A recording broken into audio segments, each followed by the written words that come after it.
السلام علیکم ورحمۃ اللہ وبرکاتہ۔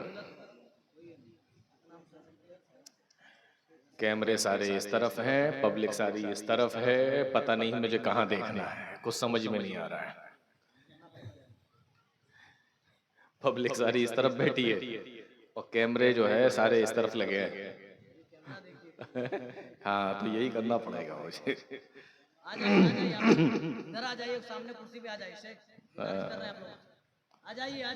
کرسی نہیں چھوڑے گا کوئی۔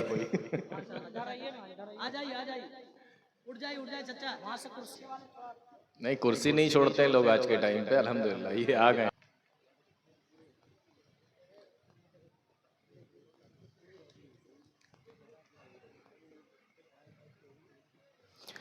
ان الحمد للہ نحمده ونستعینه ونستغفره ونعوذ بالله من شرور انفسنا ومن سیئات اعمالنا من يهده الله فلا مضل له ومن يضلل فلا هادي له اشهد ان لا اله الا الله وحده لا شريك له واشهد ان محمدا عبده ورسوله يا ايها الذين امنوا اتقوا الله حق تقاته ولا تموتن الا وانتم مسلمون يا أيها الناس اتقوا ربكم الذي خلقكم من نفس واحدة وخلق منها زوجها وبث منهما رجالا كثيرا ونساء واتقوا الله الذي تساءلون به والأرحام إن الله كان عليكم رقيبا يا أيها الذين آمنوا اتقوا الله وقولوا قولا سديدا يصلح لكم أعمالكم ويغفر لكم ذنوبكم ومن يطع الله ورسوله فقد فاز فوزا عظيما أما بعد فإن خير الحديث كتاب الله وخير الهدي هدي محمد صلى الله عليه وسلم وشر الأمور محدثاتها وكل محدثة بدعة وكل بدعة ضلالة وكل ضلالة في النار أعوذ بالله السميع العليم من الشيطان الرجيم بسم الله الرحمن الرحيم ومن أحسن قولا ممن دعا إلى الله وعمل صالحا وقال إنني من المسلمين۔ جناب صدر محترم، معزز علماء اکرام، دور اور پاس سے تشریف لائے محترم سامعین، نوجوان ساتھیوں، پیارے بچوں اور اسلامی ماؤں بہنوں، وقت بہت گزر چکا ہے اور مجھے اپنا وقت بھی معلوم ہے، تو سیدھے اپنے ٹاپک پر آتے ہیں۔ آج کے اس پروگرام میں، اس جلسے میں جس موضوع پر میں بات کرنا چاہتا ہوں وہ موضوع ہے دعوت و تبلیغ کی اہمیت اور ضرورت۔ دعوت و تبلیغ کی اہمیت اور ضرورت۔ آپ دیکھیں کہ موجودہ دور کے اندر، دور حاضر میں، مسلمانوں کے اندر بہت تیزی کے ساتھ بے عملی، بے دینی، الحاد، ارتداد بہت تیزی کے ساتھ میں بڑھتا جا رہا ہے۔ اس کی بہت ساری وجہ ہو سکتی ہیں، لیکن ان میں سے ایک بہت بڑی وجہ یہ بھی ہے کہ ہم نے دعوت و تبلیغ کا کام، امر بالمعروف اور نہی عن المنکر کا کام بہت کم کر دیا ہے۔ بہت سارے لوگ آپ کو ملیں گے دعوت و تبلیغ کا کام کرتے ہوئے، آپ کو لگے گا یہ دین کا کام کر رہے ہیں، اور وہ کہیں گے بھی کہ ہم دعوت و تبلیغ کا کام کر رہے ہیں، لیکن جب آپ ان کی دعوت کو دیکھیں گے، ان کی تبلیغ کو دیکھیں گے، تو آپ کو دو چیزیں نظر آئیں گی۔ پہلی چیز تو آپ کو یہ نظر آئے گی کہ یہ نام تو دعوت و تبلیغ کا ہے، لیکن اس دعوت و تبلیغ کے ذریعے سے یہ اللہ اور اس کے رسول کی طرف نہیں بلکہ اپنے کسی بڑے کی طرف بلا رہے ہیں۔ ایک چیز تو آپ کو یہ نظر آئے گی، اور دوسری چیز آپ کو یہ نظر آئے گی کہ اگر وہ اپنے کسی بڑے کی طرف نہیں بھی بلا رہے ہیں، لیکن آپ کو لگے گا کہ یہ دعوت و تبلیغ کا کام کر رہے ہیں، قرآن و حدیث کی بات کر رہے ہیں، لیکن جب آپ ان کی باتوں کو سنیں گے، ان کی باتوں کی گہرائی میں جائیں گے، تو آپ کو پتہ یہ چلے گا کہ یہ کام جو دعوت و تبلیغ کا ہے یہ قرآن اور حدیث کے مطابق ہو ہی نہیں رہا ہے، بلکہ یہ قرآن و حدیث کے خلاف ہو رہا ہے۔ اور ایک چیز میں آپ کو اور بتاتا ہوں، بہت غور سے سنیے۔ ہم انسان ایک دوسرے سے بات کرتے ہیں، اللہ تعالیٰ نے بولنے کی صلاحیت دی، زبان دی، ہم بات کرتے ہیں، بولتے ہیں، ایک دوسرے سے بات چیت کرتے ہیں۔ جس کی جتنی عمر ہو جائے اتنی عمر سے وہ باتیں کرتا ہوا آ رہا ہے۔ کوئی آدمی خاموش تو نہیں رہتا دنیا کے اندر، چپ تو نہیں رہتا، بات کرتے ہیں ایک دوسرے سے۔ لیکن اس بات کو بڑی غور سے سنیں کہ انسان نے اپنی پوری زندگی میں، کسی بھی انسان نے، میں ہوں، آپ ہوں، کوئی بھی ہو، انسان نے اپنی پوری زندگی میں کسی دوسرے انسان سے جتنی بھی باتیں کری ہوں اور جو بھی باتیں کری ہوں، ان تمام باتوں کے اندر اس کی سب سے اچھی بات وہ ہے جو اس نے دعوت و تبلیغ کی بات کری ہو، جو اس نے دعوت و تبلیغ کی بات کری ہو۔ کیسے؟ میں ابھی اس کو ثابت کروں گا۔ ہم بولتے بہت ہیں، ایک دوسرے سے بات چیت بھی کرتے ہیں، لیکن ہماری باتوں میں سب سے اچھی بات کون سی ہوتی ہے؟ وہ بات وہ ہوتی ہے جس کو دعوت و تبلیغ کہتے ہیں۔ کیسے؟ قرآن کریم کی آیت کریمہ سنیے، جس کو میں نے خطبہ مسنونہ کے بعد میں پڑھا۔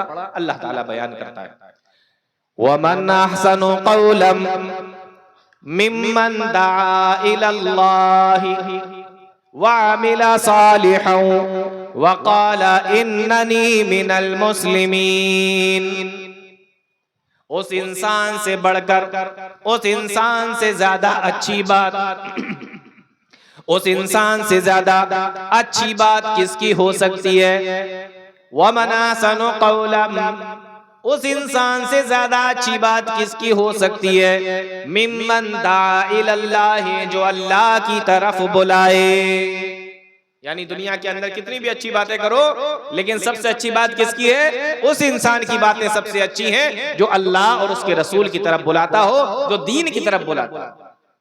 پھر سے سنیے، وَمَنْ أَحْسَنُ قَوْلًا مِّمَّنْ دَعَا إِلَى اللَّهِ، اس انسان سے اچھی بات کس کی ہو سکتی ہے؟ جو اللہ کی طرف بلائے۔ تو پہلا کام اللہ کی طرف بلائے، دین کی دعوت دے، دعوت و تبلیغ کرے۔ دوسرا کام اس آیت کے اندر بیان کیا گیا، وَعَمِلَ صَالِحًا، اور خود بھی عمل کرتا ہو۔ ایسا نہ ہو کہ صرف بلاتا ہی ہو لیکن خود عمل کرنے والا نہیں ہو۔ فرمایا وَعَمِلَ صَالِحًا، خود بھی نیک عمل کرتا ہو۔ اور تیسرا کام اس آیت کے اندر بیان کیا گیا، وَقَالَ إِنَّنِي مِنَ الْمُسْلِمِينَ، اور وہ یہ کہتا بھی ہو کہ میں مسلمان ہوں۔ یہ تین کام اس آیت کے اندر بیان کیے گئے۔ تو سب سے اچھی بات کس کی ہے؟ بولتے سبھی ہیں، لیکن سب سے بہترین بات قرآن کریم کی آیت کے مطابق اس انسان کی ہے جو اللہ اور اس کے رسول کی باتیں کرتا ہے، لوگوں کو اللہ اور اس کے رسول کی طرف بلاتا ہے۔ کیسے؟ آپ دیکھیں یہاں پر جو طلبہ بیٹھے ہیں، علماء بیٹھے ہیں، حافظ بیٹھے ہیں، وہ جانتے ہیں کہ یہ آیت کریمہ قرآن کریم کے اندر جہاں پر ہے، اس سے پہلے والے رکوع میں اللہ تعالیٰ نے کچھ لوگوں کا ذکر کیا ہے۔ ان کا ذکر جب آپ سنیں گے اس کے بعد آپ کو اندازہ ہوگا کہ اس آیت میں اللہ تعالیٰ نے کیا بیان فرمایا ہے۔ سنیں، اللہ تعالیٰ فرماتا ہے ان الذین قالوا ربنا اللہ ثم استقاموا، بے شک جو لوگ، جن لوگوں نے کہا کہ ہمارا رب اللہ ہے، ثم استقاموا، پھر اس پر جمے رہے، اس پر عمل کرتے رہے، یعنی ایمان لائے اور اس کے بعد عمل کرتے رہے۔ ان الذین قالوا ربنا اللہ ثم استقاموا، پھر اس پر جمے رہے، اس پر چلتے رہے، کیا ہوتا ہے؟ فرمایا تتنزل علیہم الملائکہ، اللہ کے فرشتے ان کے اوپر نازل ہوتے ہیں اور کہتے ہیں اللہ تخافوا ولا تحزنوا، ڈرو نہیں، غم نہ کرو، وابشروا بالجنۃ التي كنتم توعدون، تمہیں جنت کی خوشخبری دی جا رہی ہے، تمہیں جنت کی بشارت دی جا رہی ہے۔ نحن اولیاؤکم فی الحیات الدنیا وفی الآخرہ، اور وہ فرشتے کہتے ہیں ہم دنیا میں بھی تمہارے دوست ہیں، آخرت میں بھی ہم تمہارا ساتھ دیں گے، آخرت میں بھی ہم تمہارے دوست ہوں گے، اور تمہیں جنت عطا کی جائے گی، اور جس چیز کا تم سے وعدہ کیا جا رہا ہے وہ ساری کی ساری چیزیں تمہیں دی جائے گی۔ کن کو دی جا رہی ہیں؟ جنہوں نے کہا کہ ہمارا رب اللہ ہے اور اس پر جمے رہے۔ یہ ساری خوشخبریاں کن کو سنائی جا رہی ہیں؟ جنہوں نے کہا کہ ہمارا رب اللہ ہے اور اس پر جمے رہے۔ بات سمجھ میں آ گئی؟ دو کام کیے، جنہوں نے کہا ہمارا رب اللہ ہے اور اس پر جم گئے۔ کتنی خوشخبریاں سنائی، فرشتے نازل ہوتے ہیں، ان سے کہتے ہیں ڈرو نہیں، غم نہ کرو، انہیں جنت کی بشارت دی جاتی ہے، انہیں جنت کی خوشخبری سنائی جاتی ہے۔ فرشتے کہتے ہیں کہ ہم دنیا میں بھی تمہارے دوست ہیں، آخرت میں بھی تمہارے دوست ہیں، تمہاری مہمانی کی جائے گی اللہ رب العالمین کی جانب سے۔ یہ ساری خوشخبریاں ان الذین قالوا ربنا اللہ، جنہوں نے کہا کہ ہمارا رب اللہ ہے، ان کے لیے۔ یہ رکوع جہاں ختم ہوتا ہے اس کے بعد والی آیت، فوراً اس کے بعد والی آیت دیکھیں کون سی ہے؟ یہی آیت کریمہ ہے۔ فرمایا وَمَنْ أَحْسَنُ قَوْلًا، غور سے سننا، فرمایا وَمَنْ أَحْسَنُ قَوْلًا مِّمَّنْ دَعَا إِلَى اللَّهِ، اور اس سے بہتر بات کس کی ہو سکتی ہے جو یہ کہے مِّمَّنْ دَعَا إِلَى اللَّهِ، جو لوگوں کو اللہ کی طرف بلائے اور نیک عمل کرے۔ دیکھو نیک عمل کا ذکر وہاں بھی تھا، ان الذین قالوا ربنا اللہ ثم استقاموا، اس پر جمے رہے، یعنی نیک عمل کرتے رہے۔ جنہوں نے کہا کہ ہمارا رب اللہ ہے اس پر جمے رہے، وہاں پر بھی نیک عمل کا ذکر ہے، لیکن وہاں پر اللہ پر ایمان لانے کا تو ذکر ہے، لیکن اللہ کی طرف بلانے کا ذکر نہیں ہے۔ وہاں جنہوں نے یہ کہا کہ ہمارا رب اللہ ہے اور اس پر جمے رہے، ان کو اتنی ساری خوشخبریاں دی جا رہی ہیں، ان کو اتنی بشارتیں دی جا رہی ہیں، انہوں جنت کے بارے میں بتایا جا رہا ہے، لیکن اس کے فوراً بعد جو آیت کریمہ آتی ہے فرمایا وَمَنْ أَحْسَنُ قَوْلًا مِّمَّنْ دَعَا إِلَى اللَّهِ وَعَمِلَ صَالِحًا، او لوگوں سب سے بہترین بات کس کی ہے؟ اس کی ہے جو لوگوں کو اللہ کی طرف بلاتا ہو۔ مطلب یہ ہوا، معنی اس کا یہ نکلا کہ اے لوگوں، یہ لوگ بھی بہت اچھے ہیں جنہوں نے کہا کہ ہمارا رب اللہ ہے اور اس پر جمے رہے، لیکن یہ سب سے اچھے لوگ نہیں ہیں، یہ سب سے بہترین لوگ نہیں ہیں، یہ سب سے زیادہ بلند و مقام والے نہیں ہیں۔ کیوں؟ اس لیے کہ اللہ تعالیٰ نے ان کے لیے یہ نہیں کہا کہ سب سے بہترین بات ان لوگوں کی ہے، بلکہ کہا کس کے بارے میں گیا؟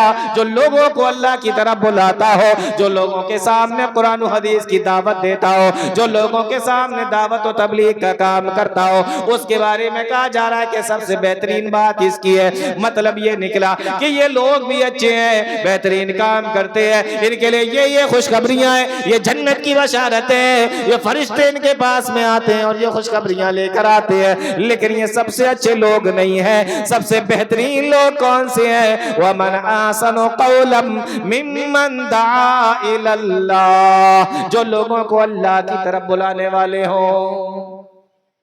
ایک پورا رکوع ہے، ایک پورا چیپٹر ہے کہ جنہوں نے کہا ہمارا رب اللہ ہے، پھر اس پر جمے رہے، ان کے لیے کتنی خوشخبریاں اللہ تعالیٰ نے قرآن میں سنائی، لیکن ان کو سب سے بہترین انسان نہیں کہا، ان کو سب سے بہترین جماعت بولو نہیں کہا، لیکن اس کے بعد والے فوراً جب آیت آتی ہے تو سب سے بہترین انسان کس کو کہا جا رہا ہے؟ بولو کس کو کہا جا رہا ہے؟ کوئی بتائے گا؟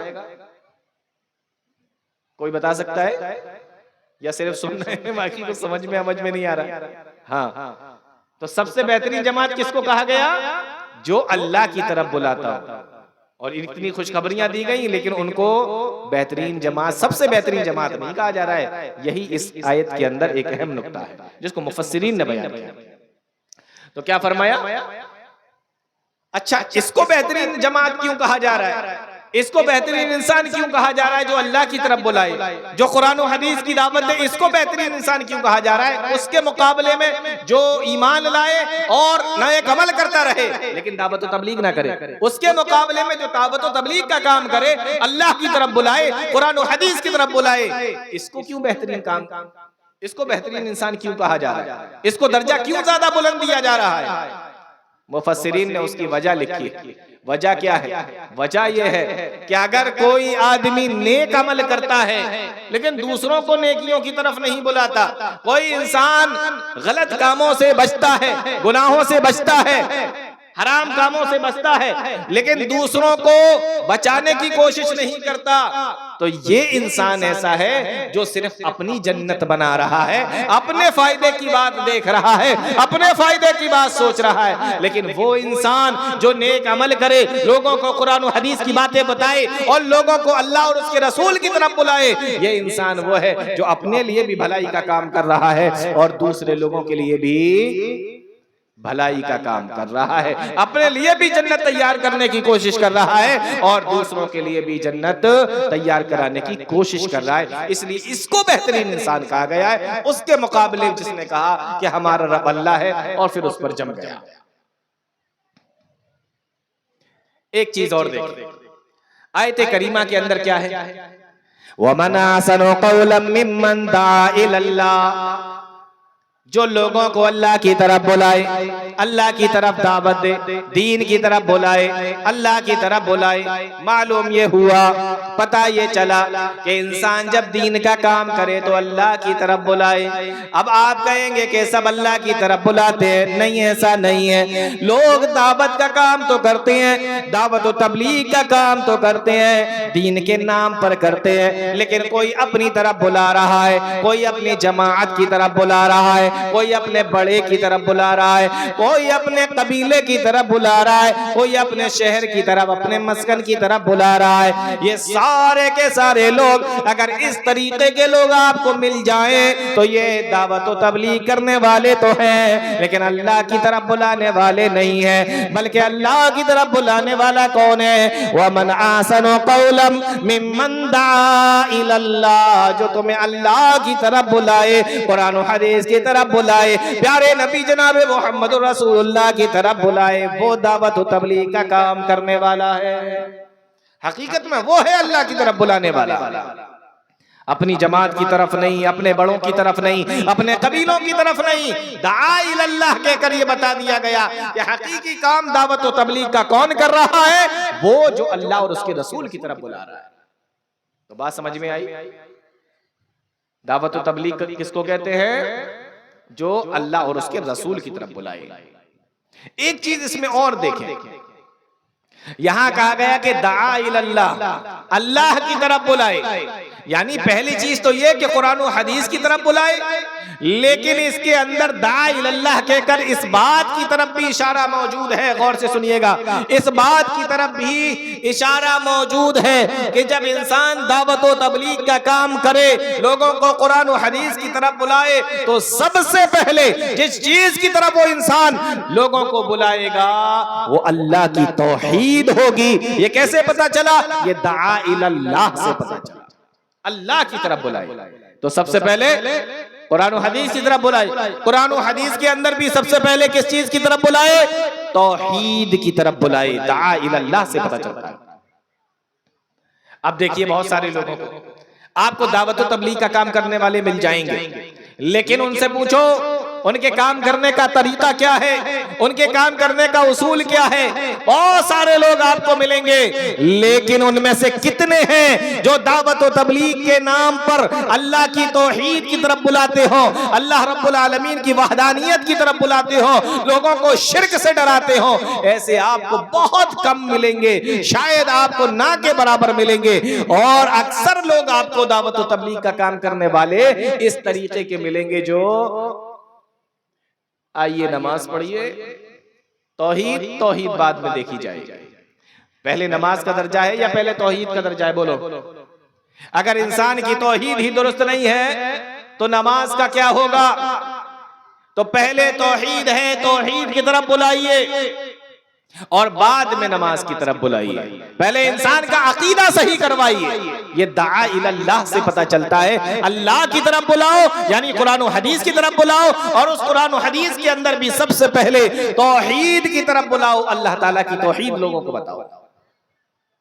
آج توحید بتانے والے آپ کو نہیں ملیں گے، بہت کم لوگ ملیں گے جو آپ کو توحید کی طرف بلائیں۔ اور الحمدللہ یہ ہمارے لیے بڑی خوشی کی بات ہے کہ جماعت اہل حدیث کی کسی بھی اسٹیج پر چلے جائیے، کسی بھی منچ پر چلے جائیے، کسی بھی عالم کے پاس چلے جائیے، وہ توحید کے معاملے میں کوئی کمپرومائز نہیں کرتا۔ ہماری دعوت سب سے پہلے ہوتی ہے تو توحید ہی کی ہوتی ہے۔ تو دعوت و تبلیغ، اس میں بھی قرآن و حدیث کے اندر سب سے پہلے اللہ تعالیٰ کی توحید، اور توحید کے اندر بھی کون سی توحید؟ توحید ربوبیت، توحید الوہیت، توحید اسماء و صفات، یہ تین قسمیں ہیں توحید کی۔ ان میں سے بھی توحید میں سب سے پہلے کون سی قسم کی طرف بلایا جائے گا؟ تو ہم پیارے نبی صلی اللہ علیہ وسلم کا طریقہ دیکھتے ہیں۔ قُلْ هَٰذِهِ سَبِيلِي أَدْعُو إِلَى اللَّهِ، اللہ کے نبی صلی اللہ علیہ وسلم دعوت و تبلیغ کرتے تھے، اللہ کی طرف بلایا کرتے تھے۔ اور کون سی توحید کی طرف بلایا کرتے تھے؟ پیارے نبی صلی اللہ علیہ وسلم نے مکہ کے اندر 13 سال کی مدت میں مکہ والوں کو اللہ کی توحید کی طرف بلایا، اور اللہ کی توحید میں بھی توحید الوہیت کی طرف بلایا۔ یہ بڑا مسئلہ ہے۔ توحید ربوبیت کس کو کہتے ہیں؟ توحید ربوبیت یہ ہے کہ آپ یہ مان لیں کہ پوری کائنات کو اللہ تعالیٰ نے بنایا۔ توحید الوہیت کس کو کہتے ہیں؟ کہ ہماری ساری عبادتیں اللہ تعالیٰ کے لیے ہوں۔ توحید اسماء و صفات، اللہ کی جو بھی خوبیاں ہیں، جو بھی نام ہیں، وہ صرف اللہ تعالیٰ کے لیے خاص کی جائیں۔ توحید الوہیت سب سے اہم ہے۔ توحید الوہیت کیا ہے؟ یہی وہ توحید ہے جس کی وجہ سے مکہ والوں نے پیارے نبی صلی اللہ علیہ وسلم کو ستایا، پیارے نبی کو تکلیفیں دی، پیارے نبی کو مارا، جس کی وجہ سے آپ نے مارے کھائیں، تکلیفیں اٹھائیں، پریشانیاں برداشت کی۔ یہی تو توحید الوہیت ہے۔ مکہ والے کہتے تھے کہ اس کو کیا ہو گیا؟ 40 سال تک ہمارے درمیان میں رہا، اور اس کے بعد آج یہ کہتا ہے کہ یہ تمہارے سارے جھوٹے خدا ہیں، یہ سارے تمہارے جھوٹے معبود ہیں، ان کا کوئی سر و پیر نہیں ہے، تمہارا ایک ہی معبود ہے، صرف اللہ رب العالمین ہے، اسی کی عبادت کرو، اسی کو سجدہ کرو، اسی کے سامنے رکوع کرو، اسی کے سامنے ہاتھ پھیلاؤ، اپنی پریشانیوں کو اس کے سامنے رکھو، ساری دعائیں اس سے مانگو، نظر و نیاز اس کے لیے کرو۔ یہ کون یہ 40 سال کے بعد میں اٹھ کر کھڑا ہوا ہے؟ یہی تو توحید تھی جس سے مکہ والوں کو پریشانی تھی۔ تو توحید کی طرف بلائیے، اور توحید میں بھی توحید الوہیت کی طرف بلائیے۔ کیسے؟ یہ کہاں سے پتا چلا؟ یہ پتا چلا وَمَنْ أَحْسَنُ قَوْلًا مِّمَّنْ دَعَا إِلَى اللَّهِ، کہ تم میں سے بہترین انسان، بہترین بات اس انسان کی ہے جو لوگوں کو اللہ کی طرف بلائے۔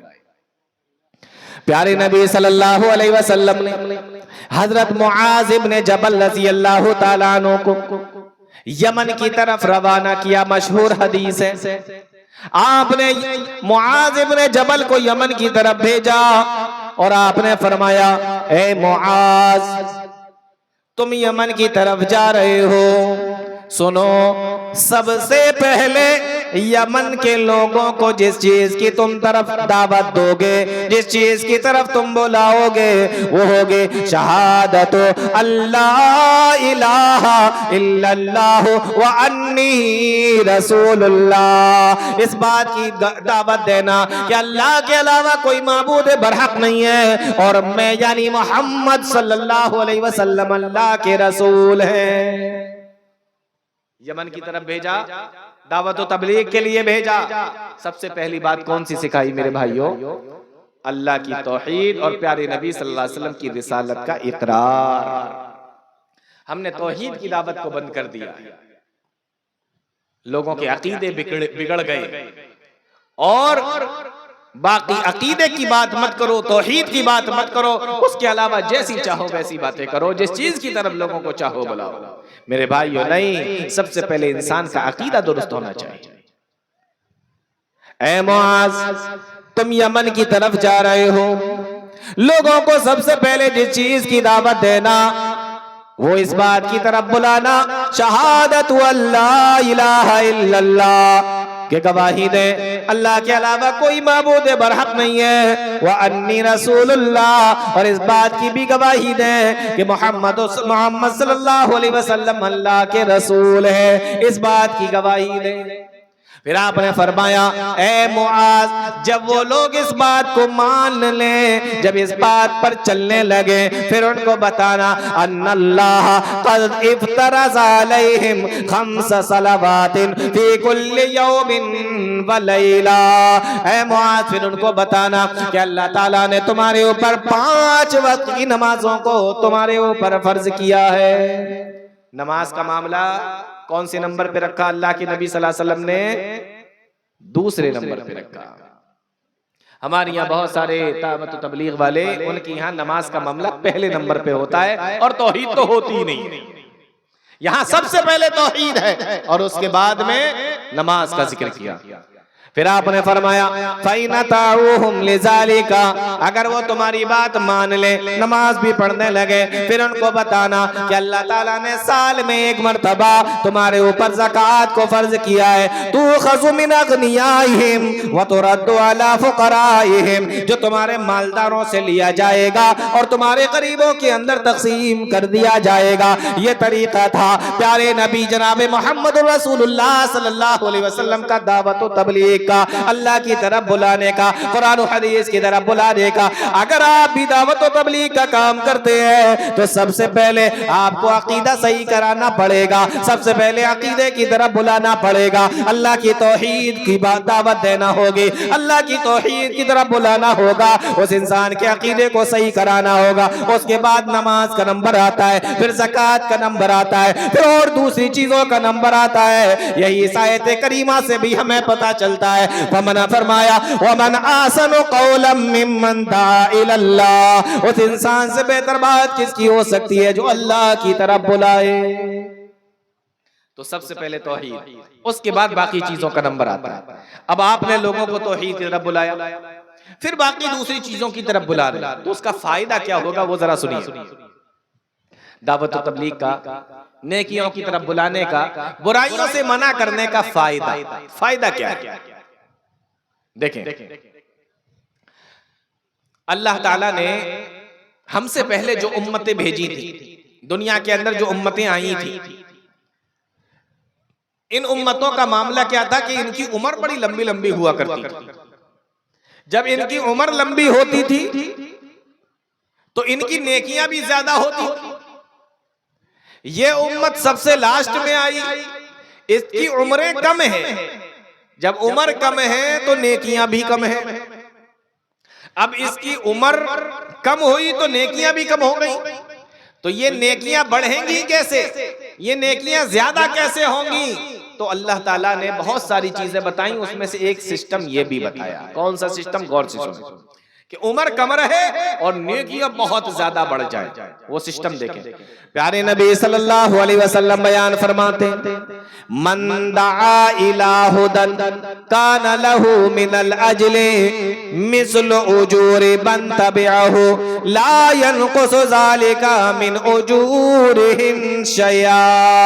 اگر کوئی انسان کسی کو ہدایت کی طرف بلاتا ہے، قرآن و حدیث کی طرف بلاتا ہے، اللہ اور اس کے رسول کی طرف بلاتا ہے، نیکیوں کی طرف بلاتا ہے، اور اس کے بلانے کی وجہ سے وہ انسان نیک کام کرنے لگتا ہے، تو جب وہ انسان نیک کام کرے گا، نیکی کرنے کا ثواب اس کو بھی ملے گا، اور ایک ثواب کا حصہ اس آدمی کو بھی ملے گا جس کی وجہ سے وہ یہ نیک کام کرتا ہے.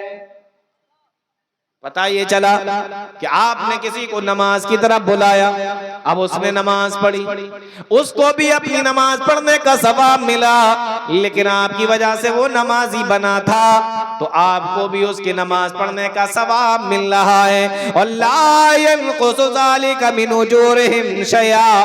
آپ کو لگے گا اس کی نماز کا ثواب کم کر دیا گیا ہوگا اور اسی میں سے تھوڑا سا دے دیا گیا ہوگا. نہیں میرے بھائیو، اللہ تعالیٰ کے پاس میں نیکی کی کوئی کمی نہیں ہے، ثواب کی کوئی کمی نہیں ہے. یہاں نماز پڑھنے والے کو بھی پورا ثواب ملے گا اور اتنا ہی ثواب اللہ تعالیٰ اس کو بھی دے گا جس نے اس کو نمازی بنایا، جس کی وجہ سے یہ نمازی بنا. اب اندازہ کرو، آپ نے کسی کو قرآن پڑھایا، جب وہ قرآن پڑھے گا، قرآن پڑھنے کا ثواب اس کو بھی ملے گا، اور آپ نے چونکہ اس کو پڑھنا سکھایا تو آپ کو بھی اتنا ہی ثواب ملے گا. اب اندازہ کرو، آپ نے کسی کو کوئی دعا سکھا دی، وہ دعا پڑھ رہا ہے، دعا پڑھنے کا، دعا مانگنے کا جو اس کو ثواب مل رہا ہے، جو ثواب اس کو مل رہا ہے، نماز کے اندر کھڑا ہوا ہے، آپ نے اس کو نماز کی دعائیں یاد کرا دی ہیں، آپ نے اس کو دعائے قنوت یاد کرا دیا، آپ نے اس کو التحیات یاد کرا دیا، اور اسی طریقے سے بہت ساری دعائیں آپ نے اس کو نماز کے اندر یاد کرا دی.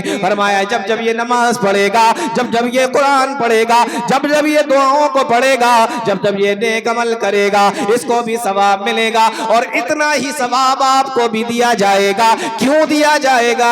کیونکہ آپ نے اس کو یاد کرایا، آپ نے اس کو پڑھایا، آپ کی وجہ سے وہ نمازی بنا، آپ کی وجہ سے وہ نیکی کرنے والا بنا. فرمایا من دعا الى ہدی کان لہ من الاجر مثل اجور من تبعہ لا ينقص ذلك من اجورہم شیئا. اب اندازہ کرو، آپ نے اپنی ایک نماز پڑھی، لیکن آپ کی وجہ سے 4 نمازی بنے تھے، ان 4 کا ثواب بھی آپ کو مل رہا ہے، یعنی آپ کو 5 نمازوں کا ثواب ایک بار میں مل رہا ہے. اگر 50 کو نمازی بنا دیا تو 50 کا ثواب بھی آپ کو مل رہا ہے.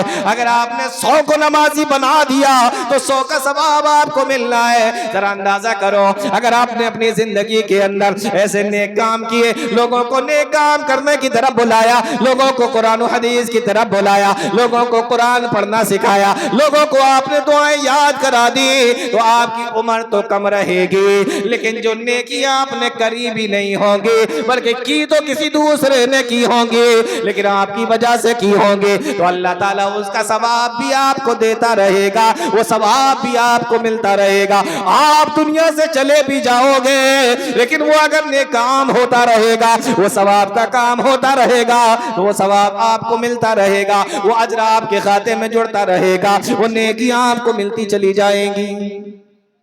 تو پہلے کے لوگوں کی عمریں زیادہ ہوتی تھیں اور نیکیاں بھی زیادہ ہوتی تھیں. یہاں عمریں کم ہیں لیکن نیکیاں پھر آپ کو کیسے ملیں گی؟ وہ اتنی ساری نیکیاں کیسے بنیں گی؟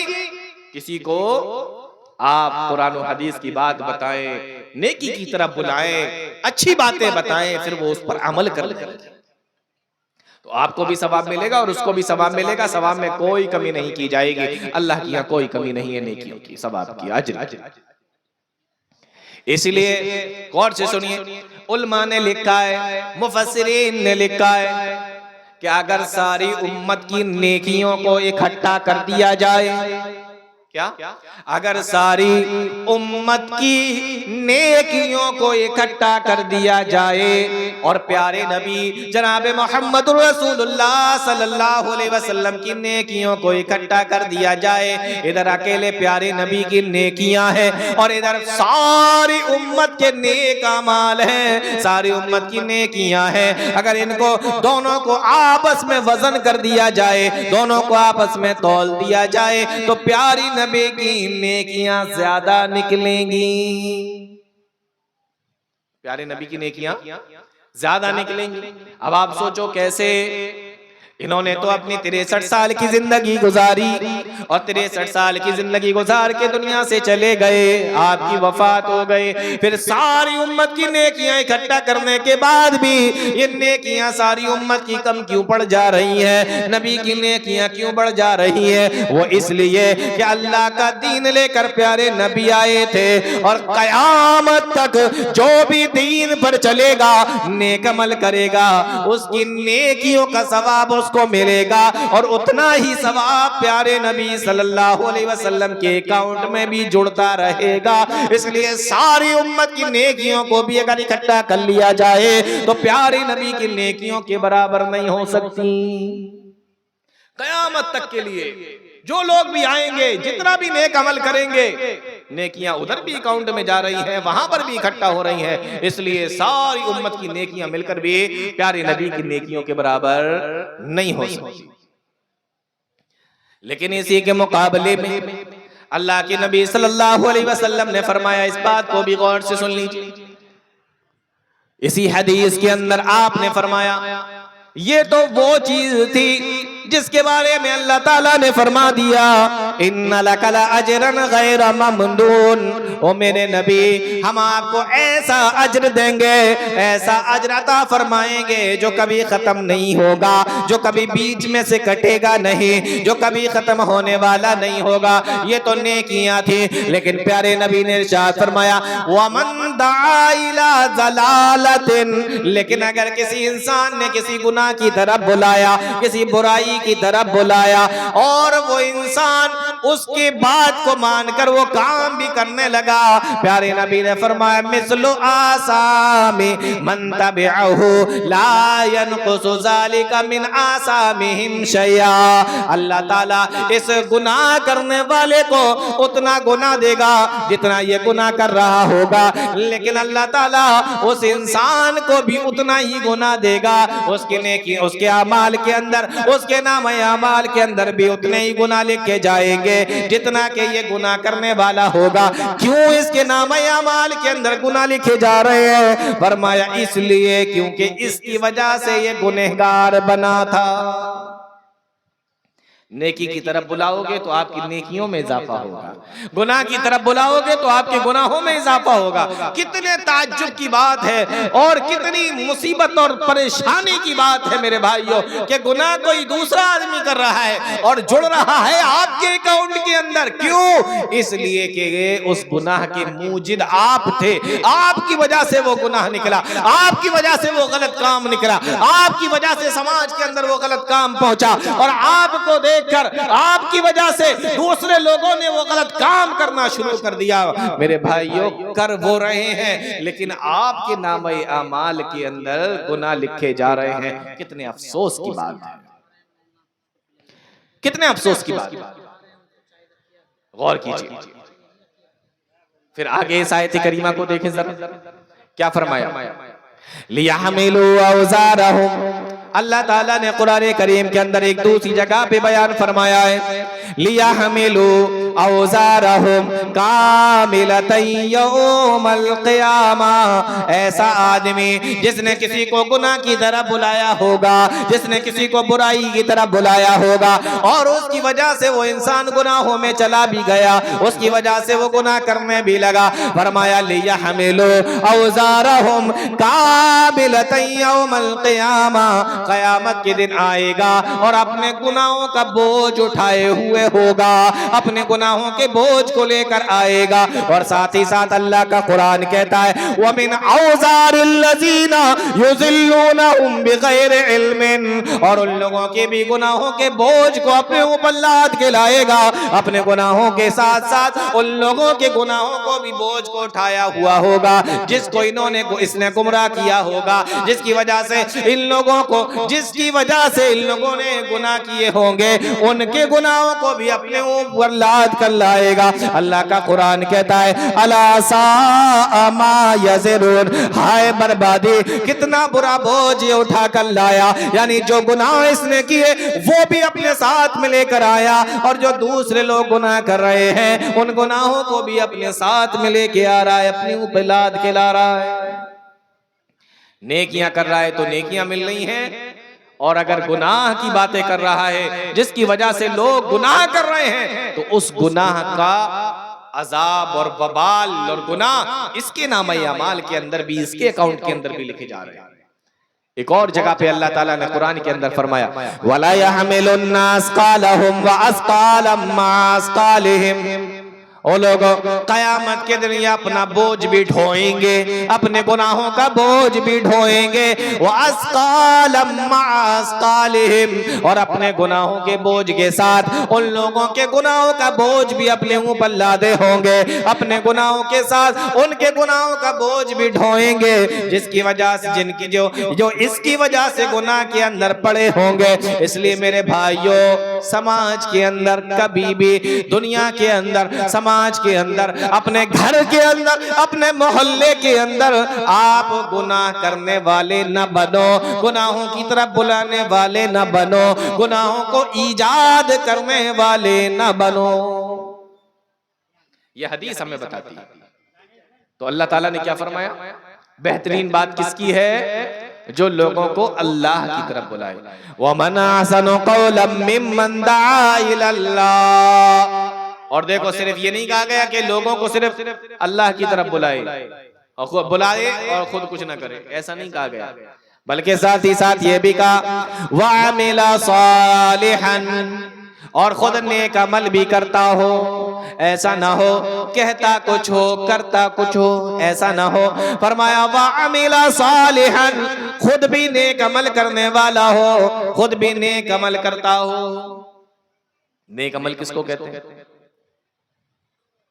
علماء اکرام نے لکھا ہے کہ نیک عمل کہتے ہیں جس کے اندر دو چیزیں پائی جاتی ہیں، اس کو نیک عمل کہتے ہیں۔ دو چیز، وہ دونوں چیزیں غور سے سن لیجئے، یہاں سے لے کر جائیے۔ نیک عمل کس کو کہتے ہیں؟ دو چیزیں جس کے اندر پائی جائیں سمجھ لیجئے وہ نیک عمل ہے، اور ان دو میں سے کوئی ایک چیز اس کے اندر نہیں پائی جاتی ہے تو وہ نیک عمل نہیں ہے۔ وہ دو چیزیں کون سی؟ قرآن نے اس کو بیان کیا، حدیث نے اس کو بیان کیا۔ نمبر 1 قُلْ هَلْ نُنَبِّئُكُمْ بِالْأَخْسَرِينَ أَعْمَالًا، قرآن کریم بیان کرتا ہے اے نبی آپ ان لوگوں سے کہہ دیجئے آؤ میں تمہیں بتاؤں هَلْ نُنَبِّئُكُمْ بِالْأَخْسَرِينَ أَعْمَالًا، دنیا کے اندر اعمال کے اعتبار سے سب سے زیادہ نقصان میں کون ہے، سب سے زیادہ خسارے میں کون ہے؟ یعنی عمل بھی کر رہا ہے اور نقصان میں، عمل بھی کر رہا ہے اور خسارے میں بھی ہے، نقصان میں بھی ہے۔ کیوں؟ الذین ضل سعیہم فی الحیات الدنیا وہم یحسبون انہم یحسنون صنعا، جو ساری دنیا کے اندر، ساری زندگی کے اندر، اپنی دنیاوی زندگی کے اندر بہت محنت کی ہے، بہت محنت کی ہے، بہت کوششیں کی ہیں، ضل سعیہم فی الحیات الدنیا، لیکن اس کی یہ ساری کی ساری محنتیں بیکار ہو گئی، یہ ساری کی ساری محنتیں برباد ہو گئی، یہ ساری کی ساری محنتیں اس کی حقارت ہو گئی، وَهُمْ يَحْسَبُونَ أَنَّهُمْ يُحْسِنُونَ سنعا، اور وہ یہی سمجھتا رہا کہ وہ تو بہت اچھے عمل کر رہا ہے۔ آج مسلمانوں میں سے بہت سارے لوگ آپ کو ایسے مل جائیں گے جن کو یہ لگتا ہے کہ وہ بہت اچھے عمل کر رہے ہیں، بہت اچھا کام کر رہے ہیں، لیکن ان کی ساری محنتیں بیکار ہوتی جا رہی ہیں. کیوں؟ اس لیے جس کو وہ نیک کام سمجھ رہے ہیں، جس کو وہ اچھا کام کر رہے ہیں، اچھا کام سمجھ کے کر رہے ہیں، وہ سارے کے سارے کام قرآن و حدیث اس کی اجازت ہی نہیں دیتا اور اس کا ثبوت قرآن و حدیث کے اندر ملتا ہی نہیں. تو عمل تو کیے لیکن عمل کے اعتبار سے یہ سب سے بیکار لوگ ہیں. کیوں؟ اس لیے کہ یہ جس کو نیک کام سمجھتے تھے وہ نیک نہیں تھے، جس کو یہ قرآن و حدیث کے مطابق سمجھتے تھے وہ قرآن و حدیث کے مطابق نہیں تھے. قرآن کریم کی آیت کریمہ آپ نے سنی ہوگی، جمعہ کی نماز کے اندر سورہ غاشیہ پڑھی جاتی ہے، اس کے اندر 2 آیتیں ہیں. فرمایا عاملۃ ناصبہ تصلی نارا حامیہ. عاملۃ ناصبہ، عمل کرنے والے ہوں گے اور اتنا عمل کرنے والے ہوں گے کہ عمل کر کر کے تھک گئے ہوں گے. عاملۃ ناصبہ، عمل کرنے والے ہوں گے لیکن عمل کر کر کے تھک گئے ہوں گے. فرمایا عاملۃ ناصبہ، آپ اندازہ کرو کہ اتنا عمل کیا کہ اپنے آپ کو تھکا لیا، اتنا عمل کیا کہ اپنے آپ کو تھکا ڈالا، اور لوگ یہ سمجھ رہے ہیں کہ ہم بہت نیک عمل کر رہے ہیں، بہت اچھے عمل کر رہے ہیں.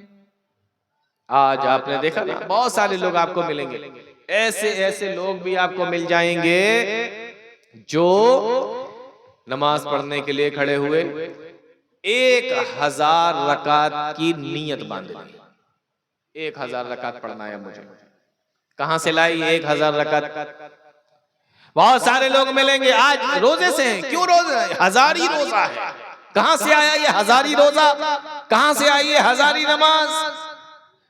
بہت سارے لوگ ملیں گے آپ کو، صلاۃ غوثیہ پڑھنے والے بھی مل جائیں گے، اور بہت سارے ملیں گے آپ کو عجیب و غریب طریقے کے درود بنا بنا کر پڑھنے والے بھی مل جائیں گے، عجیب و غریب طریقے سے اپنی طرف سے گڑ گڑ کر عبادتیں کرنے والے بھی مل جائیں گے. اور تھکا ڈالا انہوں نے، پیسہ بھی لگایا، اپنا مال بھی لگایا، عبادتیں کر رہے ہیں، لیکن قرآن کا کھلا اعلان ہے عاملۃ، عمل کرنے والے ہوں گے، ناصبۃ، اور اپنے آپ کو تھکانے والے ہوں گے. لیکن جب قیامت کے دن اللہ تعالیٰ کے سامنے یہ آئیں گے، اللہ کا قرآن کہتا ہے تسلا نارا حامیہ، اس کو بھڑکتی ہوئی آگ کے اندر ڈال دیا جائے گا. ان کے اعمال کوئی کام نہیں آئیں گے. کیوں؟ کیونکہ عمل قرآن و حدیث کے مطابق نہیں ہے. پیارے نبی صلی اللہ علیہ وسلم کی صاف حدیث ہے، اور ایک نہیں کئی حدیثیں پیارے نبی صلی اللہ علیہ وسلم کی ہیں. ایک حدیث کے اندر آپ نے فرمایا کہ من عمل عملا لیس علیہ امرنا فہو رد، جس کسی انسان نے کوئی ایسا عمل کیا جو ہمارے دین کے اندر نہیں ہے تو وہ کام اس کا مردود ہے، رد ہے، اس کو رد کر دیا جائے گا، مانا نہیں جائے گا. کام ایجاد کیا، اپنی طرف سے نکالا، اور نکالنے کے بعد اس کو دین سمجھ کے کر رہا ہے، اور فرمایا پیارے نبی نے کہ وہ ہمارے دین میں نہیں ہے، اپنی طرف سے نکالا ہے اس نے لیکن دین سمجھ کے کر رہا ہے. فرمایا فہو رد، ساری زندگی بھی کرتا رہے، اپنے آپ کو کھپا ڈالے، اللہ تعالیٰ کے ہاں وہ قبول نہیں ہوگا. اس لیے میرے بھائیوں میں آپ کو بتا یہ رہا ہوں کہ یہاں اللہ تعالیٰ نے آیت کریمہ کے اندر جو بیان فرمایا ہے کہ عمل صالحا، اللہ کی طرف بلائے بھی اور خود بھی عمل کرے، نیک عمل کرے، اور بلائے بھی اور نیک عمل بھی کرے. تو نیک عمل کس کو کہتے ہیں؟ جس کے اندر 2 شرطیں پائی جاتی ہوں. پہلی شرط کہ وہ کام اللہ اور اس کے رسول کے بتائے ہوئے طریقے کے مطابق ہو، قرآن و حدیث کے اندر پایا جاتا ہو، قرآن و حدیث کے اندر بتایا گیا ہو، اور جیسے بتایا گیا ہو ویسا ہی کیا جائے، وہ نیک عمل ہے. اور یہ پہلی شرط ہے، یہ پہلی شرط. دوسری شرط کیا ہے؟ نیک عمل کس کو کہتے ہیں؟ دوسری شرط کیا ہے؟ دوسری شرط بتائی گئی. دوسری شرط یہ ہے کہ انسان جب نیک عمل کرے تو پورے خلوص کے ساتھ، اخلاص کے ساتھ اللہ کے لیے کرے، دوسرے کو دکھانے کے لیے نہ کرے. اگر کام قرآن و حدیث سے ثابت ہے، غور سے سن لینا میرے بھائیوں، اگر کام قرآن و حدیث سے ثابت ہو اور پیارے نبی کے طریقے کے بتائے ہوئے مطابق بھی کیا جا رہا ہو، لیکن اگر وہ کام آپ خلوص کے ساتھ نہیں کرتے، اخلاص کے ساتھ نہیں کرتے، اللہ کے لیے نہیں کرتے، بلکہ ریاکاری، دکھاوا اور دوسروں کے لیے کرتے ہیں، تو بھلے ہی وہ کام قرآن و حدیث کے اندر آیا ہو لیکن پھر بھی وہ مانا نہیں جائے گا، وہ نیک عمل نہیں ہے، بلکہ اس عمل کو آپ کے منہ پہ مار دیا جائے گا۔ میں نے آپ کو بتایا کہ نیک عمل کب ہوتا ہے؟ جب اس کے اندر دونوں شرطیں پائی جائیں۔ اگر دونوں میں سے ایک بھی شرط نہیں پائی جاتی وہ نیک عمل نہیں ہوگا۔ سنیں حدیث، پیارے نبی صلی اللہ علیہ وسلم نے فرمایا، اللہ کے نبی ارشاد فرماتے ہیں، اللہ رب العالمین بیان کرتا ہے، کیا بیان فرمایا؟ فرمایا من عمل عملا اشرک فیہ معی غیری، جس نے کوئی ایسا کام کیا، غور سے سننا میرے بھائیو، جس نے کوئی ایسا کام کیا جس کام کو کرنے میں اس نے میرے ساتھ میں کسی دوسرے کو بھی شریک کر لیا، یعنی کہ یہ تھوڑا سا کام ہے، اتنا اللہ تعالیٰ کے لیے اور اتنا غیر اللہ کے لیے، یہ کام اتنا اللہ تعالیٰ کے لیے اور اتنا غیر اللہ کے لیے، اور یا اس نے کوئی کام ایسا کیا جو قرآن و حدیث کے مطابق تو ہے لیکن اللہ کے لیے نہیں بلکہ غیر اللہ کے لیے کیا، کسی دوسرے کے لیے کیا، کسی دوسرے کو دکھانے کے لیے کیا، ریاکاری کی وجہ سے کیا۔ فرمایا من عمل عملا اشرک فیہ معی غیری، اللہ کا اعلان سنو، فرمایا ترکتہ وشرکہ، میں اس کے اس کام کو چھوڑ دیتا ہوں۔ کیوں چھوڑ دیتا ہوں؟ فرمایا انا اغنی الشرکاء عن الشرک، اور لوگوں میں شرک سے پاک ہوں، میں شرک سے پاک ہوں، میں اس بات سے بے نیاز ہوں کہ تھوڑا کام میرے لیے کیا جائے، تھوڑا کام اس کے لیے کیا جائے۔ اللہ کہتا ہے کہ جو بھی کام کرو وہ خالص میرے لیے کرنا۔ اگر تم نے صرف اس وجہ سے کام کیا کہ تھوڑا سا اللہ کے لیے ہو جائے اور تھوڑا غیر اللہ کے لیے ہو جائے، فرمایا جو کام غیر اللہ کے لیے کیا ہے وہ تو میں مانوں گا ہی نہیں، لیکن ساتھ میں جو تم نے تھوڑا سا کام میرے لیے کیا تھا، فرمایا ترکتہ، میں اس کو بھی نہیں مانتا۔ کیوں نہیں مانتا؟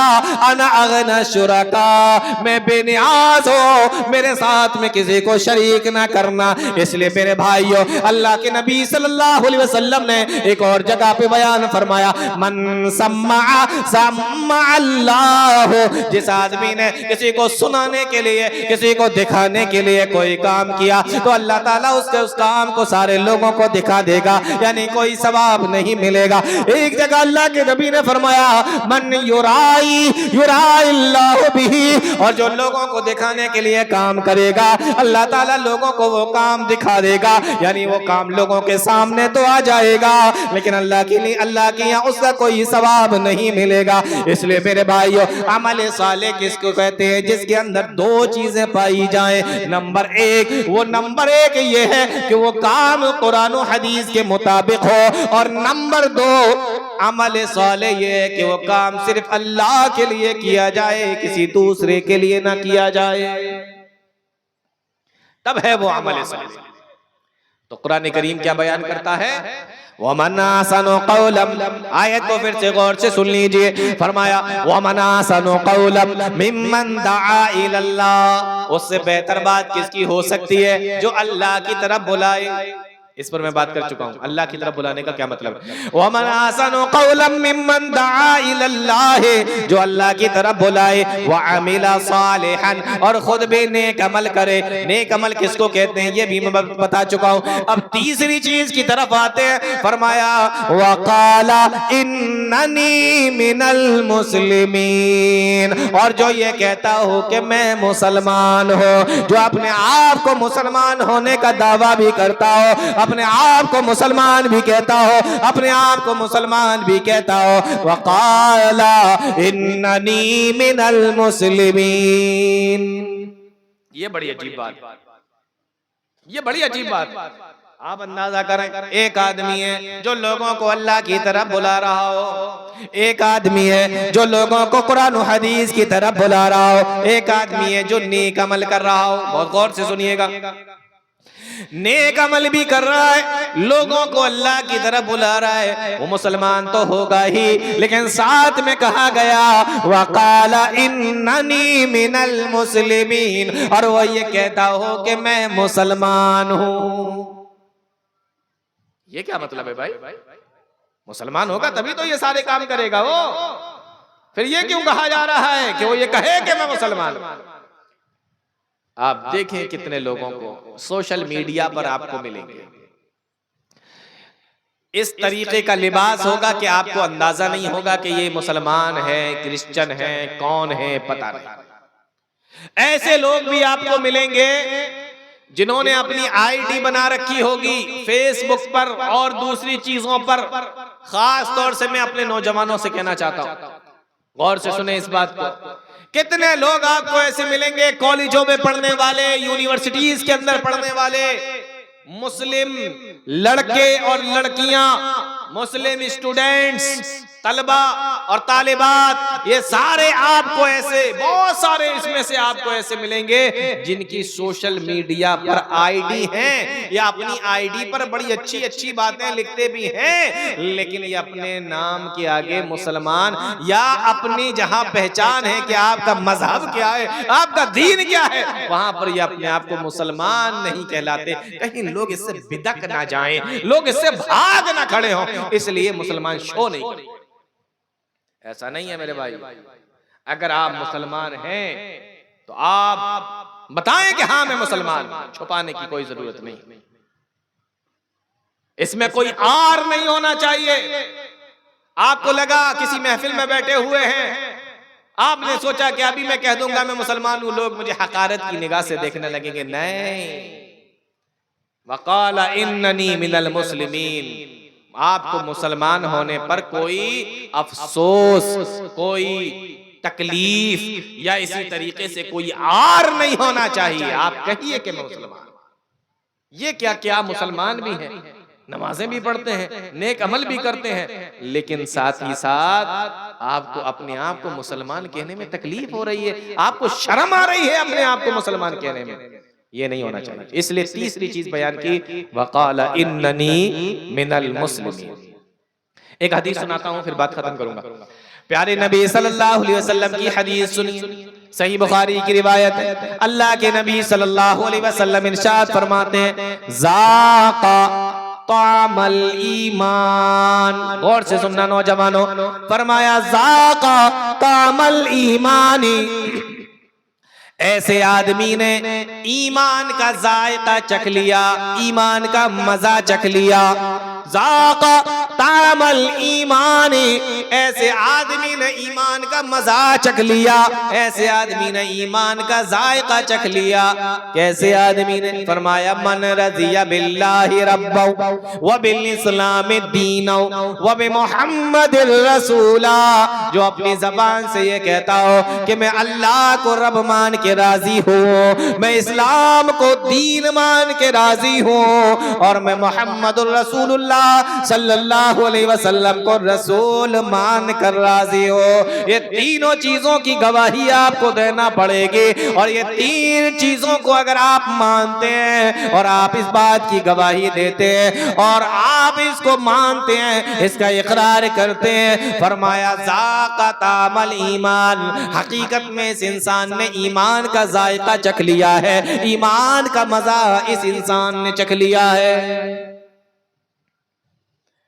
اور اگر آپ کسی چیز کو ان تینوں میں سے بتانے سے جھجکتے ہیں، ڈرتے ہیں، اللہ کو رب مان کے راضی نہیں ہے، یا اسی طریقے سے اسلام کو دین پہ چلتے تو ہیں لیکن پورے طریقے سے صحیح بھی ہو سکتا ہے، غلط بھی ہو سکتا ہے، یہ بھی ہو سکتا ہے، وہ بھی ہو سکتا ہے، دل میں وسوسے آپ کے آ رہے ہیں، یا اسی طریقے سے پیارے نبی صلی اللہ علیہ وسلم کے تعلق سے کسی دوسرے نے آپ سے کچھ کہہ دیا تو آپ اس کے شک و شبے کے اندر پڑ گئے اور آپ پھر اس کے اندر سوچنے لگے، اس طریقے کی چیزیں آپ کے دل کے اندر، آپ کے دماغ کے اندر اگر چل رہی ہیں تو یقین جانیے آپ نے ایمان تو بہت بڑی بات ہے، ایمان کا ذائقہ بھی نہیں چکھا، آپ نے ایمان کا مزہ چکھا بھی نہیں ہے۔ یہ تینوں چیزوں کی کھلے دل سے گواہی دینا پڑے گی، کھلے دل سے اقرار کرنا پڑے گا۔ اگر ان تینوں چیزوں کا کوئی کھلے دل سے اقرار کرتا ہے، مانتا ہے، گواہی دیتا ہے،